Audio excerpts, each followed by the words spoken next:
Hello friends, आज हम बात करेंगे कौन कौन से फूड प्रोडक्ट्स हैं जो ब्लड को थिक करते हैं। कौन कौन सी चीज़ से ब्लड की क्लॉटिंग टेंडेंसी बढ़ जाती है, जिससे हार्ट अटैक या स्ट्रोक या इस तरह की प्रॉब्लम्स होने का चांस बढ़ जाएगा।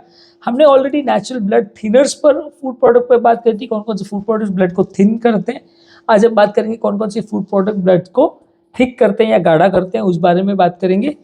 ये टॉपिक काफ़ी इंपॉर्टेंट और यूजफुल होगा, इसलिए टॉपिक पर जाने से पहले सारे व्यूअर्स को हम रिक्वेस्ट करेंगे जो लोग हमारे चैनल पे नए हैं वो चैनल को सब्सक्राइब करें। ऐसा करने से चैनल को कंटिन्यू करने के लिए हमें मोटिवेशन और इंस्पिरेशन मिलती है। आज का टॉपिक है नेचुरल ब्लड थिकनिंग एजेंट्स या फूड जो ब्लड की थिकन होने की या गाढ़ा होने की टेंडेंसी या क्लॉट करने की टेंडेंसी को बढ़ाते हैं। सबसे पहला फूड प्रोडक्ट है high fat containing meets.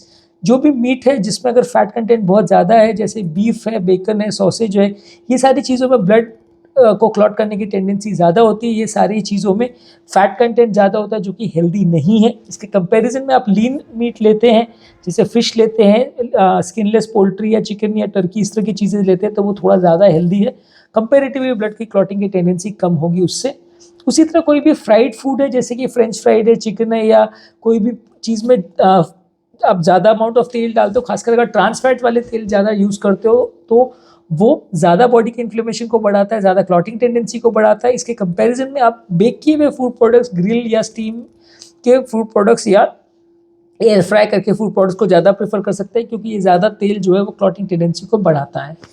Next है प्रोसेस्ड मीट्स, जो है जो भी हाई प्रोसेस्ड मीट्स है, जैसे कि सॉसेज, हॉट डॉग्स या इस तरह की चीज़ें, इसमें सोडियम कंटेंट ज़्यादा होता है, नाइट्रेट कंटेंट ज़्यादा होता है, तो कि ये हेल्दी नहीं है और बॉडी के इन्फ्लेमेशन को बढ़ाते हैं, ब्लड क्लॉटिंग की टेंडेंसी को बढ़ाते हैं बॉडी में। इसमें सोडियम कंटेंट भी ज़्यादा रहता है, जो कि फ्रेश मीट्स रहते हैं उसमें कंपेरेटिवली कम रहता है। इसके अलावा डेयरी प्रोडक्ट्स भी थोड़े हेल्थ के लिए अच्छे नहीं माने गए। चीज़, बटर और क्रीम, ये सारी जो फैट कंटेनिंग डेयरी प्रोडक्ट्स है वो सैचुरेटेड फैट कंटेंट ज़्यादा होता है, इसलिए बॉडी की इन्फ्लेमेशन और क्लॉटिंग टेंडेंसी को बढ़ाते हैं। अगर आप मिल्क लेना चाह रहे हैं तो बिल्कुल उसको फैट फ्री करके स्किम मिल्क के फॉर्म में अगर लेते हैं तो वो फिर भी कंपेरेटिवली हेल्दी है, लेकिन आप ज़्यादा फैट कंटेनिंग अगर डेयरी प्रोडक्ट्स लेते हैं तो वो उतना अच्छा नहीं है। आप उसके लो फैट ऑल्टरनेटिव्स या प्लांट बेस्ड आलमंड मिल्क, बादाम का मिल्क वगैरह होता है, वैसी चीज़ें प्रेफर कर सकते हैं, तो वो कंपेरेटिवली थोड़ा ज़्यादा अच्छा है। इसी तरह से रेड वाइन के बारे में भी ये बोला गया कि वैसे तो रेड वाइन आपके ब्लड के कोलेस्ट्रॉल लेवल्स को थोड़ा कम करता है, आपकी कोलेस्ट्रॉल लेवल्स को या एचडीएल लेवल्स को थोड़ा बढ़ाता है, बैड कोलेस्ट्रॉल को कम करता है, लेकिन क्लॉटिंग के मामले में अगर हम बात करें तो इसमें कुछ फ्लेवोनॉइड्स या इस तरह के तत्व रहते हैं जो कि अगर ज़्यादा मात्रा में इसको लिया जाए तो ब्लड की क्लॉटिंग टेंडेंसी बढ़ाते हैं। इसलिए हम किसी भी पेशेंट को बोलते हैं कि ज़्यादा मात्रा में अल्कोहल ना ले, अगर ऑलरेडी लेता भी है तो जितना कम ले उतना अच्छा। अल्कोहल के लिए भी जनरल वही कहा जाता है कि अगर ज़्यादा मात्रा में आप अल्कोहल ले रहे हैं तो वो आपकी ब्लड की क्लॉटिंग टेंडेंसी बढ़ाएगा। अल्कोहल में फिब्रिनोजन बढ़ाने की टेंडेंसी रहती है, जो कि ब्लड का क्लॉटिंग का एक पार्टिकल है। अगर ज़्यादा मात्रा में ब्लड में रहेगा तो आपके लिए अच्छा नहीं है, हेल्दी नहीं है, नुकसान करेगा।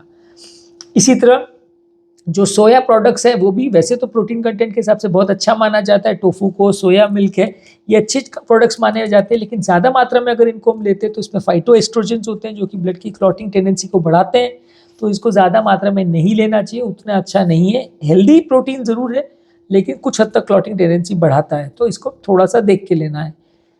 नेक्स्ट है कोई भी अगर ड्रिंक है जिसमें कैफीन है, जैसे कि चाय है, कॉफ़ी है, सॉफ्ट ड्रिंक्स है, एनर्जी कंटेनिंग ड्रिंक्स है, जो बेवरेजेस ये बिग बुल या कैफिनेटेड बेवरेजेस आते हैं उसमें कैफीन कंटेंट ज़्यादा रहता है, ये ब्लड की क्लॉटिंग टेंडेंसी को बढ़ाता है, तो ज़्यादा मात्रा में इनको आप लेते हैं।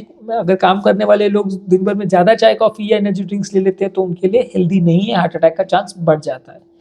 इसी तरह से शुगर का भी है। शुगर अगर आप ज़्यादा मात्रा में लेते हैं, कितना भी अगर शुगर कंटेनिंग कोई भी ड्रिंक है, कोई जूसेस है या कोई बेवरेजेस है या कोई खाद्य पदार्थ है, इसमें अगर शुगर आप ज़्यादा मात्रा में ले रहे हैं तो वो हेल्दी नहीं है, आपकी ब्लड की क्लॉटिंग टेंडेंसी और बॉडी के इन्फ्लेमेशन को बढ़ाएगा, जिससे आपके ओवरऑल प्रॉब्लम्स होने का चांस बढ़ जाएगा। और कोई अगर फ्रूट जूसेस वगैरह में भी अगर आर्टिफिशियली अगर शुगर को डाला गया है तो वो भी हेल्दी नहीं है, उल्टा हार्ट की क्लॉटिंग टेंडेंसी या हार्ट अटैक का चांस बढ़ जाएगा। इसी तरह सॉल्ट का भी है। अगर ज़्यादा मात्रा में आप सॉल्ट कंटेनिंग फूड प्रोडक्ट्स लेते हैं या जिसमें नमक या सोडियम का कंटेंट ज़्यादा होता है तो वो हेल्दी नहीं है, ब्लड की क्लॉटिंग टेंडेंसी को बढ़ाते हैं। इसके कंपैरिजन में ताज़ा फल, सब्जी और होल ग्रेन्स वगैरह को आप ज़्यादा लेते हैं तो वो ज़्यादा हेल्दी है, क्लॉटिंग की टेंडेंसी को उतना नहीं बढ़ाएगा, लॉन्ग टर्म प्रॉब्लम्स कम होंगे। जो विटामिन के कंटेनिंग फूड प्रोडक्ट्स हैं वो अगर किसी को हार्ट के क्लॉट्स हैं, डीप वेनस थ्रोम्बोसिस है, पल्मोनरी एम्बोलिज्म है, उस तरह की बीमारियों के लिए वो बुरा माना जाता है, क्योंकि ये सारे पेशेंट्स को हम विटामिन के एंटागोनिस्ट ड्रग्स पे रखते हैं। विटामिन के बॉडी का क्लॉटिंग फैक्टर बना का विटामिन है जो कि ब्लड की क्लॉटिंग टेंडेंसी को बढ़ाता है, फैक्टर्स 2, 7, 9, 10 को एक्टिवेट करता है, जिससे कि लोगों को क्लॉट्स बनते हैं। पर ये क्लॉटिंग सिस्टम हार्ट अटैक वाला क्लॉटिंग सिस्टम नहीं है, स्ट्रोक वाला क्लॉटिंग सिस्टम नहीं है। हार्ट अटैक और स्ट्रोक में जो क्लॉटिंग होता है वो प्लेटलेट प्लग की वजह से होता है। हालांकि स्ट्रोक में दोनों सिस्टम एक्टिवेट हो सकते हैं। हार्ट से अगर कोई क्लॉट या कोई शरीर से क्लॉट अगर ब्रेन में गया हो तो वो विटामिन के वाले चीज़ों से भी इफेक्ट हो सकता है। लेकिन एटलीस्ट हार्ट अटैक वाले पेशेंट में या मेजॉरिटी ऑफ स्ट्रोक वाले पेशेंट्स में भी जो नुकसान करने वाली चीज़ें वो प्लेटलेट है, और वो चीज़ों में विटामिन के कंटेनिंग फूड प्रोडक्ट्स का, जैसे कि पालक है, फूल गोभी है, ब्रोकोली है, पत्ता गोभी है, केल है, ये सारी चीज़ें से उतना फ़र्क नहीं पड़ता, उल्टा फ़ायदा करती है वैसे लोगों में। लेकिन हाँ, जिन लोगों को भी विटामिन के एंटागोनिस्ट चल रहे हैं, वारफरिन, एसिट्रोम, ऐसी गोलियाँ चल रही है, और उनको एम्बोलिज्म या डीप वेनस थ्रोम्बोसिस जैसी बीमारी है, तो उनको ये फूड प्रोडक्ट्स ज़्यादा मात्रा में नहीं लेने चाहिए, नुकसान करेगा। कुछ हर्ब्स और सप्लीमेंट्स है जो ब्लड की क्लॉटिंग टेंडेंसी को बढ़ा सकते हैं, जैसे कि गिंको बाइलोबा है, गार्लिक है, जिंजर है। अगर इस तरह के फूड प्रोडक्ट्स को भी आप बहुत ज़्यादा मात्रा में लेते हैं तो बहुत अच्छा नहीं है। ये सारे फूड प्रोडक्ट्स के ओवरऑल अलग अलग तरह से इनका इफेक्ट हो सकता है, कभी भी ब्लड की क्लॉटिंग टेंडेंसी को कम कर सकते हैं, कभी बढ़ा सकते हैं। तो ये फूड प्रोडक्ट्स बहुत ब्लीडिंग की पॉइंट ऑफ व्यू से देखा जाए तो बहुत अच्छे नहीं है। ये सारे फूड प्रोडक्ट्स कभी उसके कुछ तत्व या पदार्थ होते हैं जो ब्लड को ज़्यादा थिन करते हैं, कुछ ऐसे हैं जो थिक करते हैं। तो बहुत हेल्दी फूड प्रोडक्ट्स नहीं है उन लोगों के लिए जो बहुत ज़्यादा मात्रा में इन चीज़ों को लेते हैं या जो ऑलरेडी ब्लड थिनर्स पे हैं, उन लोग के लिए हेल्दी नहीं है। इसके अलावा कोई भी हाई ग्लाइसेमिक कंटेनिंग इंडेक्स वाले फूड है जिसमें खाने के बाद तुरंत शुगर लेवल्स बढ़ जाते हैं, जैसे कि वाइट ब्रेड है, राइस है, पास्ता है, इस तरह की चीज़ें जो खाने से तुरंत शुगर लेवल शूट अप हो जाता है, जिनको हाई ग्लाइसेमिक इंडेक्स के फूड बोलते हैं। ये डायबिटिक पेशेंट्स के लिए अच्छे नहीं है, और उन लोगों के लिए जिनको हार्ट अटैक वगैरह का प्रॉब्लम है उनके लिए भी अच्छे नहीं, क्योंकि इनसे हार्ट अटैक का चांस बढ़ सकता है, इन्फ्लेमेशन और क्लॉटिंग चांसेस बढ़ सकते हैं। नेक्स्ट है कोई भी कोलेस्ट्रॉल कंटेनिंग चीज़ें, जैसे कि एग योक है, एनिमल मीट है और शेलफिश है। ये सारी चीज़ों में क्लॉटिंग टेंडेंसी को बढ़ाते हैं, क्योंकि सब में सैचुरेटेड फैट्स थोड़ा सा ज़्यादा रहते हैं। Omega 3 fatty acid containing fish उतना डेंजरस नहीं है, क्योंकि ओमेगा 3 फैटी एसिड वाली फिश में पॉलीअनसैचुरेटेड फैटी एसिड होता है, तो वो क्लॉटिंग टेंडेंसी को इतना नहीं बढ़ाता। लेकिन बाकी तरह के एनिमल मीट्स अगर आप ले रहे हो या सैचुरेटेड फैट्स वाली पदार्थ ले रहे हो, एग योक ले रहे हो, अंडे का पीला पोर्शन ले रहे हो, तो वो हेल्थ के लिए उतना अच्छा नहीं है। सैचुरेटेड फैट कंटेंट जो है वो क्लॉटिंग टेंडेंसी को बढ़ाता है, हार्ट अटैक वाले पेशेंट्स के लिए अच्छा नहीं है। कुछ खाद्य पदार्थ जिसमें ऑक्जेलेट कंटेंट ज़्यादा होता है, जैसे कि पालक है, बीट है और बादाम है, इसमें ऑक्जेलेट कंटेंट ज़्यादा होता है, ये भी ब्लड की क्लॉटिंग टेंडेंसी को बढ़ाता है। ये उन लोगों के लिए उतना अच्छा नहीं है जो आपके विटामिन के कंटेनिंग फूड प्रोडक्ट्स ले रहे हैं, या जिनको क्लॉट्स वगैरह का या डीप वेनस थ्रोम्बोसिस वाले पेशेंट्स का जो प्रॉब्लम है उनके लिए ज़्यादा बुरा है, क्योंकि ये थोड़ा सा इसमें ऑक्जेलेट कंटेंट ज़्यादा होता है, तो ये उनकी क्लॉटिंग टेंडेंसी को ज़्यादा बढ़ाता है।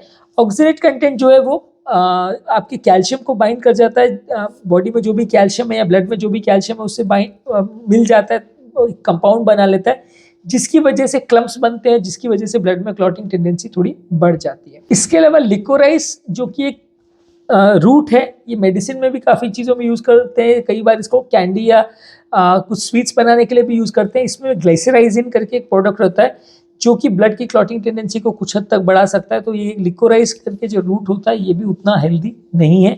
बहुत हाई डोज में विटामिन ई वाले फूड प्रोडक्ट्स को अगर आप ले रहे हैं, विटामिन ई वैसे तो हेल्थ के लिए अच्छा माना जाता है, लेकिन अगर ज़्यादा मात्रा में आप विटामिन के सप्लीमेंट्स को ले रहे हैं तो वो ब्लड की क्लॉटिंग टेंडेंसी को बढ़ा सकता है।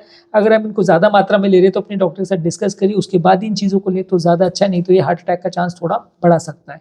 तो आज के टॉपिक में हमने फूड प्रोडक्ट्स के बारे में बात की जो ब्लड की क्लॉटिंग टेंडेंसी को बढ़ाते हैं। यदि इस टॉपिक को संबंधित आपकी कोई कमेंट्स, क्वेरी, सजेशन है, कोई अदर टॉपिक्स पर आप चाहते हैं वीडियोस बनाए, कोई पेशेंट रिलेटेड क्वेरीज है, तो नीचे कमेंट सेक्शन में उनके बारे में बताइए, हम उन्हें कवर करने का प्रयास करेंगे। जो लोग हमारे चैनल पर नए हैं उन्हें रिक्वेस्ट करूँगा कि चैनल को सब्सक्राइब करें। ऐसा करने से चैनल को कंटिन्यू करने के लिए हमें इंस्पिरेशन और मोटिवेशन मिलती है। जब भी हम कोई नया कंटेंट अपलोड करते हैं या यूट्यूब लाइव सेशन करते हैं तो नोटिफिकेशन आपको मिल जाता है। जो लोग हमारे चैनल पे शॉर्ट या ब्रीफ कंटेंट चाहते हैं, डिटेल वीडियो नहीं देखना चाहते हैं, उनके लिए रेगुलर बेस पे यूट्यूब शॉर्ट्स, फेसबुक और इंस्टाग्राम पे रील्स हम अपलोड कर रहे हैं। इसको आप हेल्थ रिलेटेड टिप्स की तरह अपने फ्रेंड्स, फैमिली, रिलेटिव्स और सोशल मीडिया ग्रुप्स में शेयर कर सकते हैं।